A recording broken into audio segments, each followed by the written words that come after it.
Hi everyone, a very good afternoon to all the young and enthusiastic audience right here.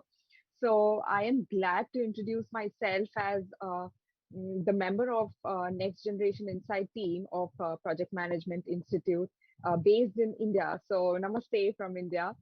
I'm also a certified associate in project management. uh, yeah, so before I begin the session, right, I feel it's crucial for me to elaborate on how important project management or how it's been useful in my career, right? Not just in my professional space, but also my day-to-day life. So I am not into a core project management role, but I am into something in a different field where I use project management in my daily aspects of life and even in my career, and it has benefited me in delivering my projects on time and very successfully, right? So I feel project management is not just a concept or a principle that that we talk about, but it's a life skill, right? Project management is a life skill that everybody should imbibe and should possess in order to be brilliant at whatever you're delivering, right? Okay, so without you know further ado, maybe we should uh, jump into the presentation. And I would also be thrilled to be interacting with all of you, but because of lack of time, I don't think I'll be able to do that. But I'd love to see your thoughts on the chat section below. So may I request the host to present? Yeah, right. So to begin with project management concept, we need to understand what a project is, right? So what exactly is a project? What do you understand when you hear the word project? Right? If you can move on to the next slide, please. Yeah. So project is something which is temporary in nature, which has a definite beginning and a definite end. When I say it has a definite beginning and an end, it does not necessarily have to mean a short duration. It can either go up to weeks, it can go up to months, and it can even go up to years, right? So anything which has a definite beginning with an end, where the end result is either a unique product or a service or any deliverable, right? But if I have to technically add something which adds business value to the end result, it's a project. Can we move on to the next slide, please? Yeah. So, for example, your project can be as big as constructing a bridge or as simple as planning for a party or a vacation, correct? So, project can be anything from what you do in the daily life to what you do in your professional um, life as well, correct? Next, please. Now that we've understood what a project is, correct? If there's a project, we need to also have a mechanism where we manage the entire project, because a project is not easy. You think of what you have to do, but then how do you manage it? How do you get things in perspective and in place so that your end deliverable is as successful as you desired for it to be? Correct. Next slide, please. Sure. So there are three important concepts when you talk about project management. Imagine you have a scope ready. You know what to do. You know what your project is going to be. Correct? You've decided a time frame. You want your project to be delivered in a certain time frame. Mm, So do you think if just uh, setting a time goal is sufficient? What about the budget? How about what happens if you exceed the budget that you already have? Right? That's not a feasible project. Okay, if you have your budget, let's say you have your time set, you have your budget set, but what about the quality of the end result? Are you getting the desired end result that you envisaged? If you don't have that, then it's not a feasible project. Therefore, if a project needs to be delivered, it has to be kept in mind that your time is met, correct, and your budget is met, and also your quality is controlled. Also keep in mind that everything that you're doing is within the scope of what you thought, correct? So these three important aspects are all interrelated with each other, and that's when project management comes into picture. You need a management strategy to put these three things which are interrelated with each other in perspective and in place. And it's a step by step process of attaining this. Correct. So why do you think we require project management? Like we discussed, these are the three things. But apart from that, there are certain expectations of the people involved in the project, right? You need to uh, fulfill those expectations. There are certain end users. We're doing all of this for the end users to use the product or the service. So these expectations need to be met. So these things should be kept in mind. Then we have you want high quality results. You need to keep the cost in check. You need to keep the time in check. Correct. So to these are some of the important aspects you require for a successful project to be delivered in the end. And when you know that a project is done, project is it has come to its end, when you know that all your objectives are met and your desired deliverable is there in front of you, which is up for use, that's when you know a project is ending. Correct. Right. So now let's see what are the different stages of project management. There are certain steps that that every project management process has, irrespective of whatever sector you are in. You don't have to. This is not specific to an IT sector or a construction sector or any other sector, but it can be used in any of your day-to-day activities as well. Correct. Moving on. Correct. So who are the important people? What do you think a project can be completed by a single person? No, right? There has to be a team, there has to be a group. Who are these four important stakeholders that are involved in the project? One is definitely the sponsor. Who is a sponsor? Sponsor is somebody who's interested in your project idea, who feels that there is capability and there is potential in this project idea, someone who comes up and is willing to sponsor your idea. You need funds, right, to make a project, for the entire process, for the resources, for the entire planning and raw material. You need fund. So sponsor is a very important person who needs to be kept in the loop during the entire project management process. Then you have a project manager.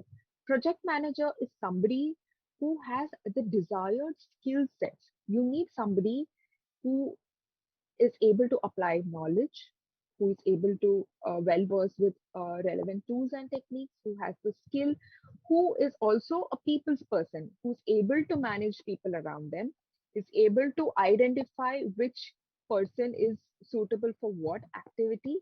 He or she decides the allocation of activities and overlooks the entire process from the beginning to the end. And then, of course, after project management, you have the team members. The team members are basically uh, the the very important part of any project or any work, right? Because these are the ones who actually get the work done. They are the crucial part in execution of a project. So there might be team members who are categorized in different categories, but all of them in the end should work together. There has to be collaboration between them. Uh, uh, Somebody is responsible for financing, somebody is responsible for marketing, somebody is responsible for execution, somebody is responsible for communication or getting raw supplies and resources in place, right? So, so once the team members, and then who is the next person? The stakeholders. By stakeholders here, I mean anybody who's involved in the project. Let it be your team members, let it be the end result, end users, people who are going to use the product in the end. They are also very important, right? Because ultimately we're doing all of this for the stakeholders. So these are again, because during the project, if there's any communication that needs to be done, it's important that you communicate to all of these people involved in the project. Correct. Yeah, moving on. Correct. So now that we've discussed what a project is, what project management is, and why project management, who are the different people involved in a project management, you need to know what are the four different steps that are involved in a project management process. One is the initiation phase, definition. What is your project about? What are you going to do? What is your thought process? Then once you have that in mind, you need to plan, right? You need to plan about your how you're going to execute this, in what time, how much time you're going to execute, what is the budget that you've allocated.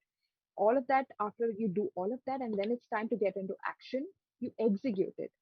Where when you're executing, it's also important for you to simultaneously keep a check on control and monitoring of quality, any risks that you foresee, any delays in the project. All of this is very important to keep everything in check, right? And then the last process is review and you close, correct? You once your project is done, you've got your deliverable, the end product is ready, you review and you close it. Correct? There's something, there has to be some closing strategy that you use. So let me, I know it's very too theoretical. Let me take an example. Okay, let us go into an example. Let's see how we can include project management by using one simple example. So the first stage that we are going to look into is initiation. So what is my goal? There are there are certain number of questions that you need to ask yourself. What is the goal, right? Why are you doing this? What is it all about? Who are you doing this for? And where are you going to do this for? And how are you going to do this? So these are certain questions that are very essential for you to answer along with your team members. Correct? Moving on. Can we move on to the next slide, please? Yeah, the next, please. Yeah. So let us go with the example. What's my goal? Yeah.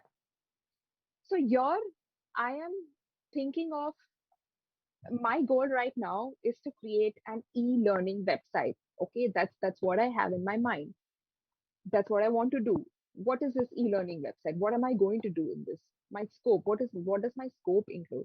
Is it going to be everything from uh, uh, let's say art and craft, from anything from maths, anything to science? It can't be everything, right? I need to define a scope. I know I want an e-learning website, but what am I going to present? What am I going to offer in my website? Is I've decided my scope is to make coding videos available to a set of audience. That's my goal. Now I know my goal. But why am I doing this? What is the thought process behind doing this? So my entire thought process here is to provide easy, at home, affordable access to coding, because coding is the niche segment that we can, we all know about. So I feel that this has to reach to a lot of students, which not every curriculum has in their uh, uh, academics. So I want this to be easily accessible to people. That's my why, correct? And who am I doing this for? Am I doing it for somebody who's 40 years old? Am I doing it for a professional? Am I doing it for primary school kids? No, I have a set of audience, and my audience are high school to university school, and I also have an age specific. And then what am I doing? I've already answered: videos on coding. And when, where, for whom? Okay, for whom am I doing this? That's answered. And then when. So when is my platform, I've chosen my platform to be an online platform, it's not going to be offline, so I'm clear on that. And then how am I going to do this? So how is a big question. When you think of how, that's when the planning stage comes into picture, correct? How am I going to do this? Now you have your thought process. What next? Are you just going to sit and execute it? No, you need to have a plan in front, paper, right? You need to decide. You need a team structure. You need to decide. You need to brainstorm and then come up with a plan. So moving on, next slide, please. Yeah. So what is the planning process? Now that you have a clear picture in your mind, like an overview, you need to detail it into a scope statement. What is it going to include? Okay. Can we move on, please, to the next slide? Yeah. So in your scope, it's important for you to understand everything. What are the constraints? Do you have any constraints? For example, the e-learning website that I am targeting might not be for an audience in the US. It's for the audience in Pan Asia, Asia Pacific. That's my constraint. And then my assumption. What is my assumption? My assumption is the audience who are going to use my content are the users in the IT industry or in the robotics industry. That's what my assumption is, correct? And risk, do I see any risk? Do I see competition around me? If yes, how am I going to overcome that competition? Do I have a unique selling proposition? By unique selling proposition, I mean, how am I different? Do I use visuals in my videos? Do I have certifications? Do I have opportunities beyond that? That's how I overcome the risk that I might be facing. Any boundaries? So boundaries, for example, if some of you have attended Utami's session in the previous period, you would have heard of the word called scope creep. So you don't, when you set a scope, you don't want anything additional to be, adding in your scope, because that will ultimately extend your time and you will exceed your budget. So you need to set a boundary as to how much you will include and what is not going to be included. And then the user acceptance criteria. What is user acceptance criteria? You need to make sure that the website that you're creating, the user interface it's easy, it's easily navigated, and it's easy. The technical aspects of it are comfortable for the end user. Correct. So all of these things you have like you make a project charter where you put all of these things in proper sequence. Moving on, please. So now that your project scope is completed, you need to understand how are you going to measure if the project is going in the right direction. You need to have like a set, you need to have certain metrics where you measure, where you know that the project is going in the right direction. So you decide, you brainstorm with your team members, understand what are the metrics, what do I know if it's, how do I know if it's going in the right direction, correct? So for that, you make a schedule, you make a cost budget, you make a schedule. There are different tools and techniques which you use to make a schedule. And then as and when you're doing it, when you're executing it, you also make a status report and see if it's going according to the schedule. So time is one such thing that which is a metric for you to understand if you're going in the right direction, or if throughout the project you communicate amongst different participants in the project and understand if everybody is on the same page, right? So yeah, moving on. So like I spoke about, there is something called as work breakdown structure, which is very important for you to make the schedule of the project. Now it's just scheduling is part of planning, right? You, without having a schedule, you cannot execute. How do you know how much timeline, how much of time you need to allocate for this particular project, right? So that's very important. So what is a work breakdown structure? As the name suggests, you break the entire activity into different subsets, into different levels until the last level, correct? After that your project is done. So there are different levels of activities that is uh, made in form of a tree chart. So you have a pictographical representation of how your work is divided and how much time each of it is going to take. So there's an example in the upcoming slide. Yeah. So this example is of it's a very simple example. You are booking a banquet hall for a birthday party. What are the different activities that you have to keep in mind? First thing is booking a banquet. What do you do after booking a banquet? You have to plan, supervise how the budget. What's the budget for your banquet hall? How do you plan it? And how do you coordinate amongst each other? Then you have dinner. What is the menu for the dinner? And what are the raw material? What kind of raw materials you'll have to procure for that? And then room equipment, then music system. You have decorations. You have furniture. Then you have the guests. How Who are the guests? What are the guests? Do you have a guest list ready? Do you have somebody coordinating with the guests? Who is sending you information? Who is sending you the invitation, right? Then you have staff. and then you have speakers. So there are a lot of sub activities that are involved, which you unless you make into a certain uh, plan, into a certain schedule, you will not get the complete idea of it, right? So in the next slide, let's see the example of how do we create a work breakdown structure for my e-learning website. Now I know that my e-learning website has to be done. So there are the first level of my work breakdown structure is project initiation, where we've spoken about, then planning, then comes execution, then comes controlling and closure.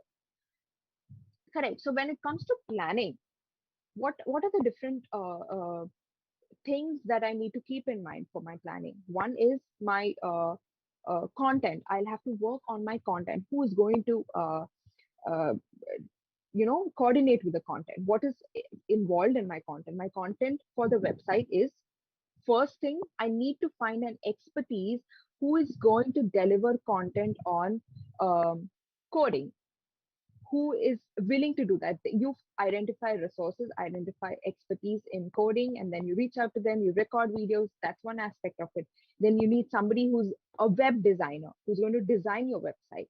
And then you need somebody who's an editor, who's going to write about, different content about the organization on the website.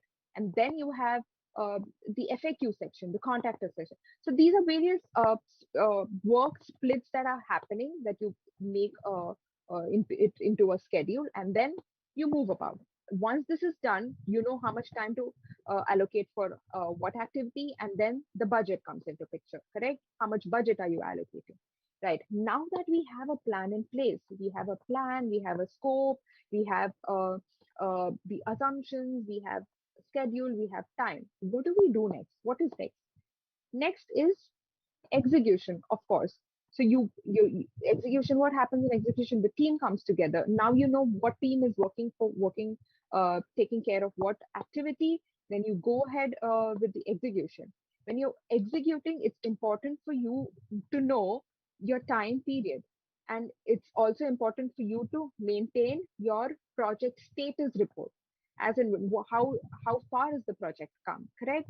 What is the report? Are you going according to your schedule? Is there a deviation? If there is a deviation, what is your plan B? Do you foresee any risk? But because when you're planning, you might not have identified those risks, but when you're actually executing, you would have seen some risks, right? What are you doing about the risk? Correct? You need to have a plan B.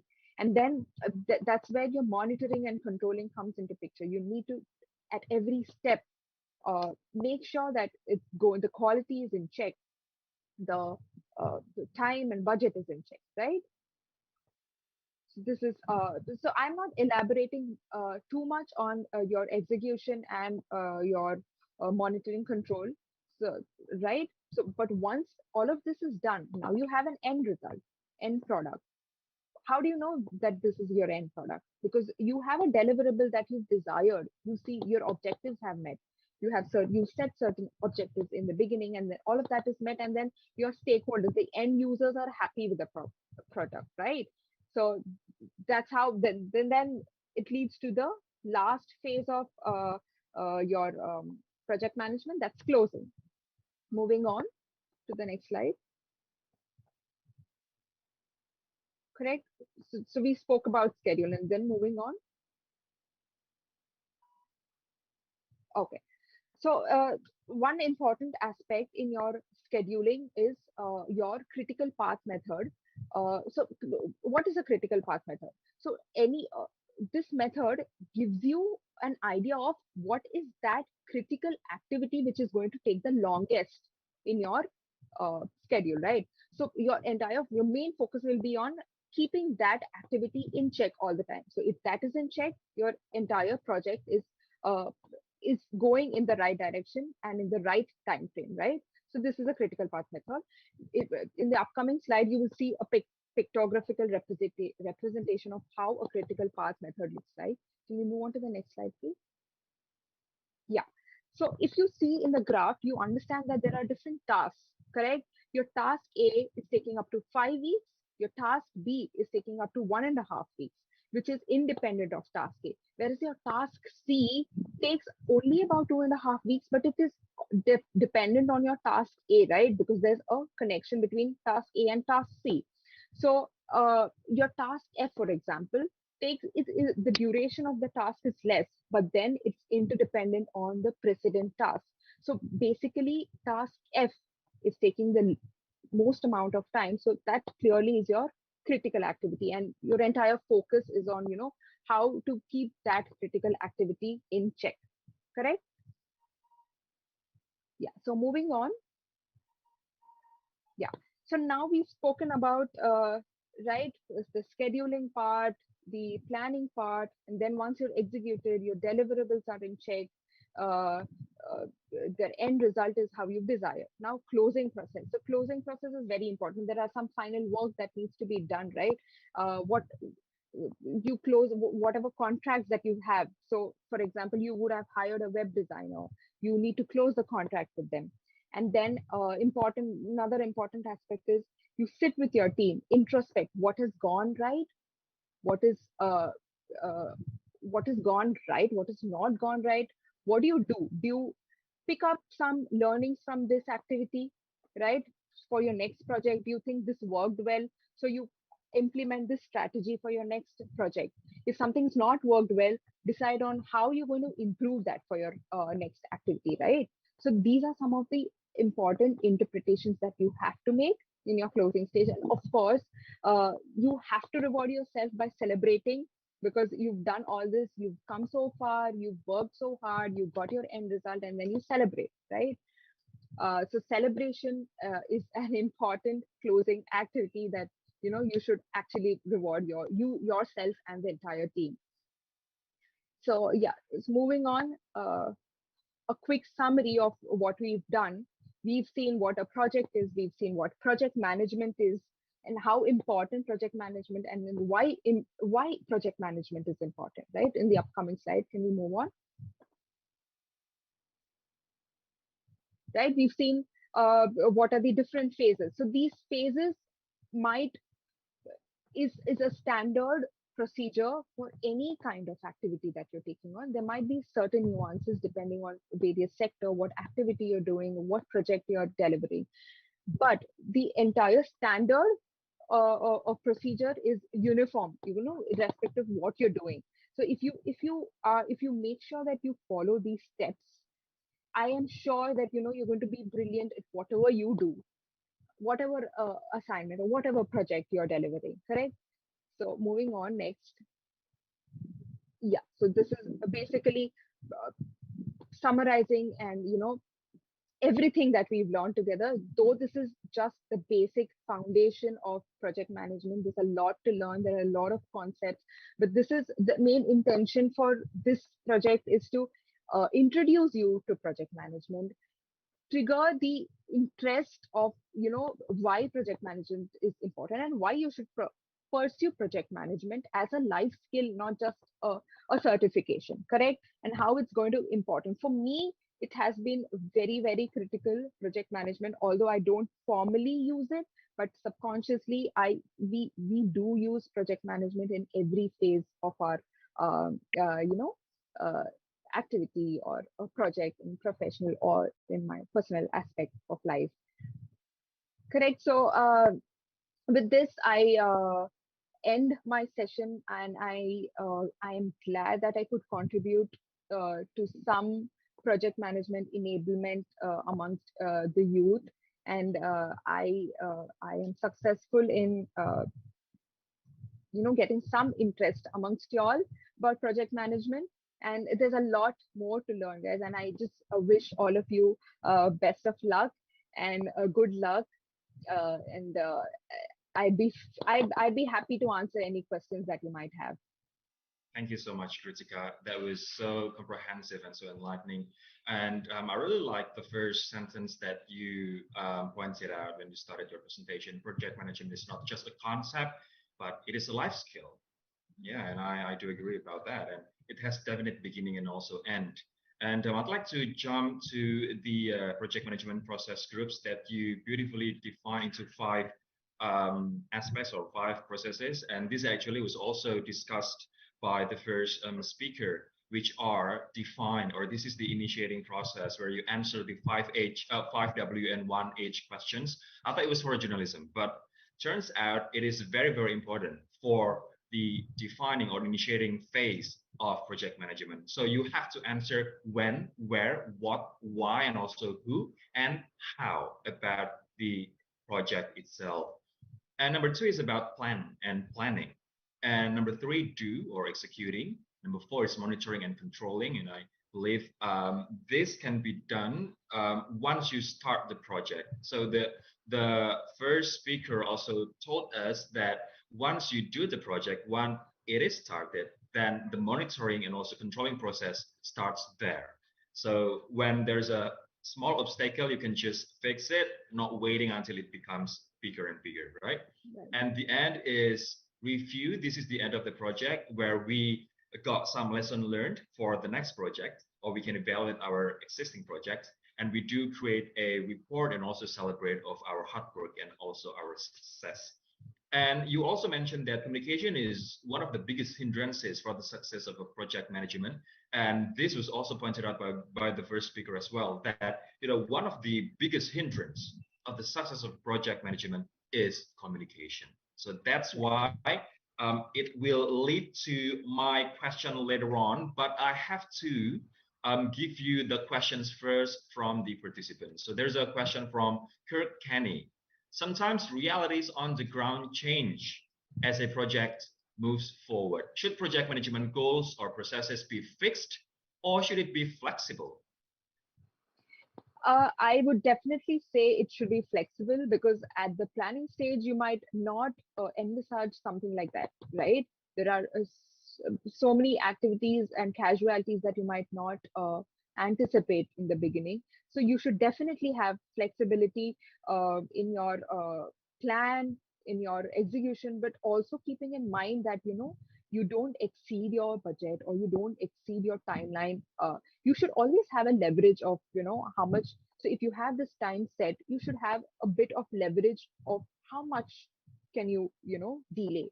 So keeping in mind, keeping all of this in check, I feel you should obviously be flexible in your execution and your processes. Right. So, Kritika, let's move on to the next question. This is from Neng Astrid Dwi Putri from Indonesia. And I think Mhm. this question would be relevant to all of us, right? When we do some projects. If the project we are working on fails, what should we do? Mm. So see, there's always I mean, if it's fail, it's not the end of everything, right? If something fails, try to introspect, like how I've mentioned. Sit together as a team, try to introspect what went wrong, why did it go wrong, do you have a mechanism to fix it, do you want to how do you do it? So if it's the resources that have went wrong, try to fix it.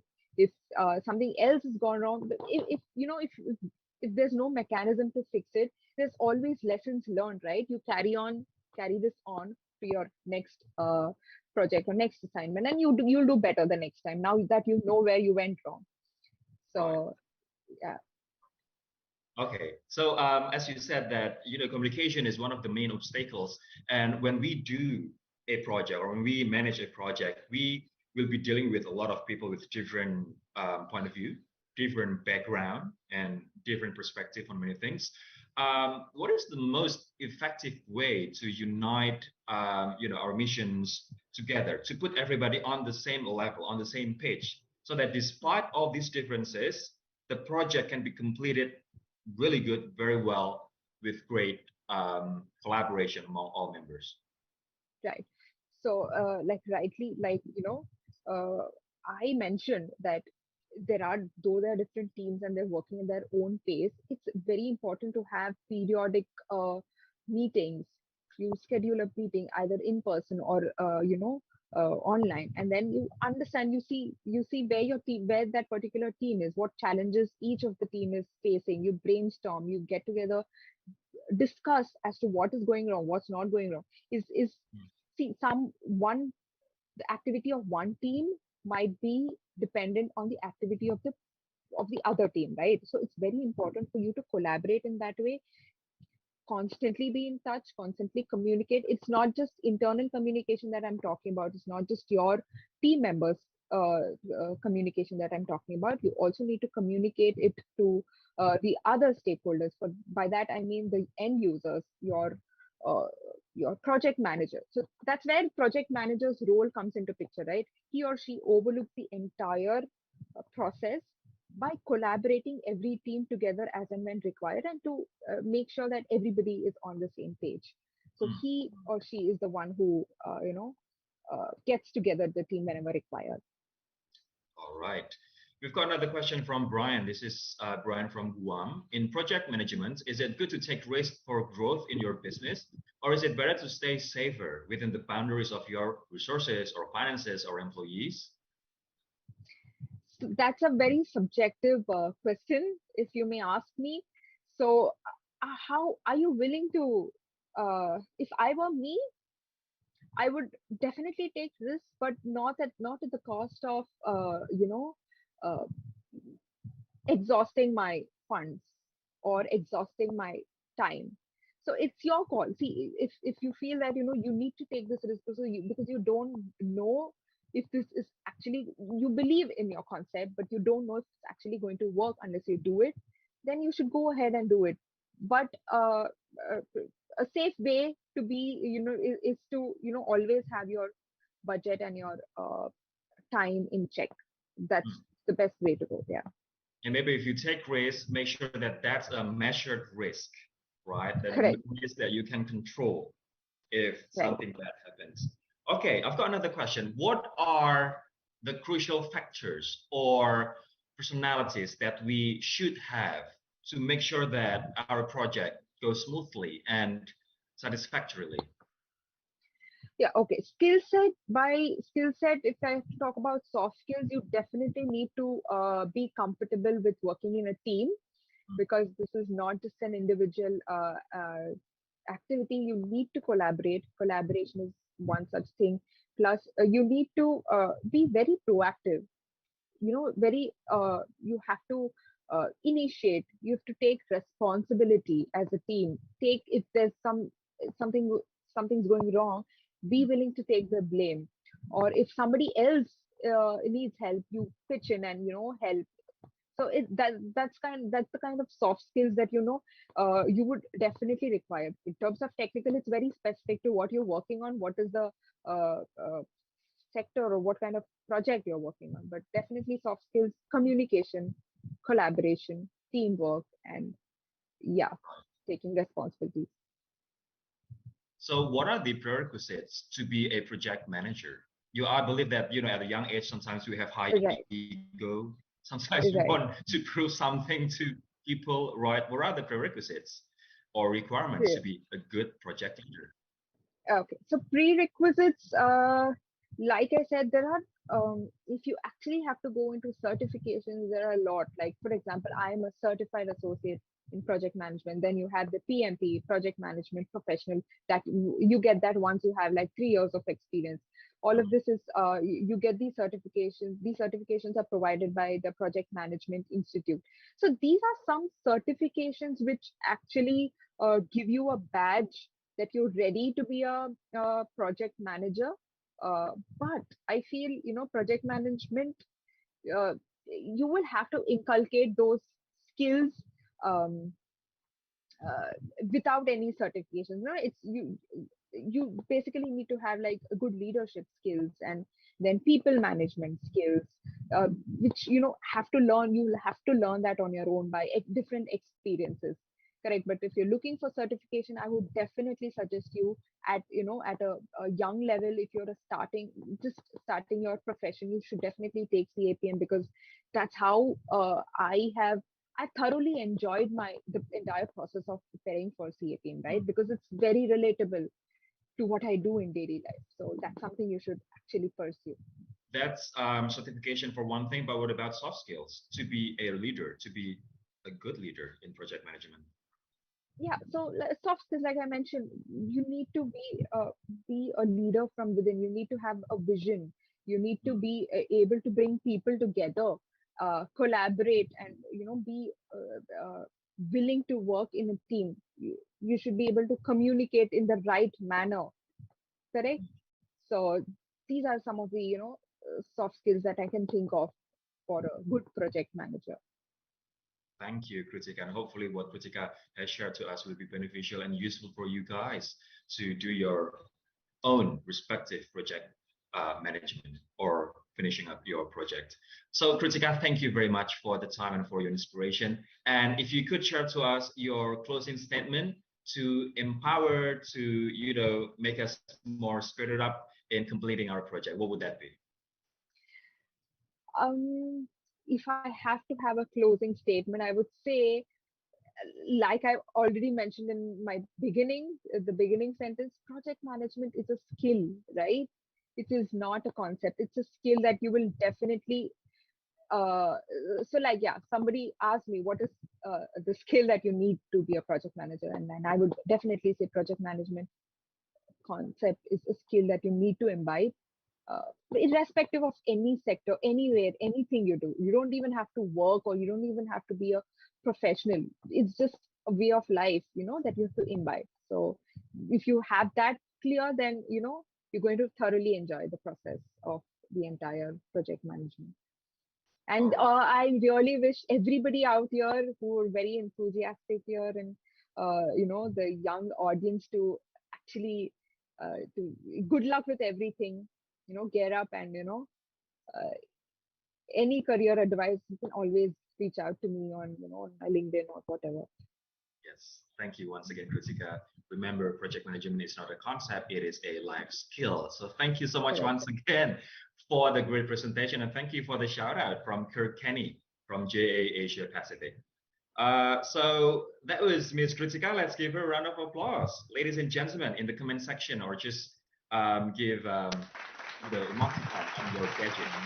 So thank you once again, Kritika. So we've got two speakers, Mel, Ibu Tami, and also Miss Kritika, who joined us today. Thank you very much. And for those of you who have just joined, you were watching JA Youngpreneur Talk 2022.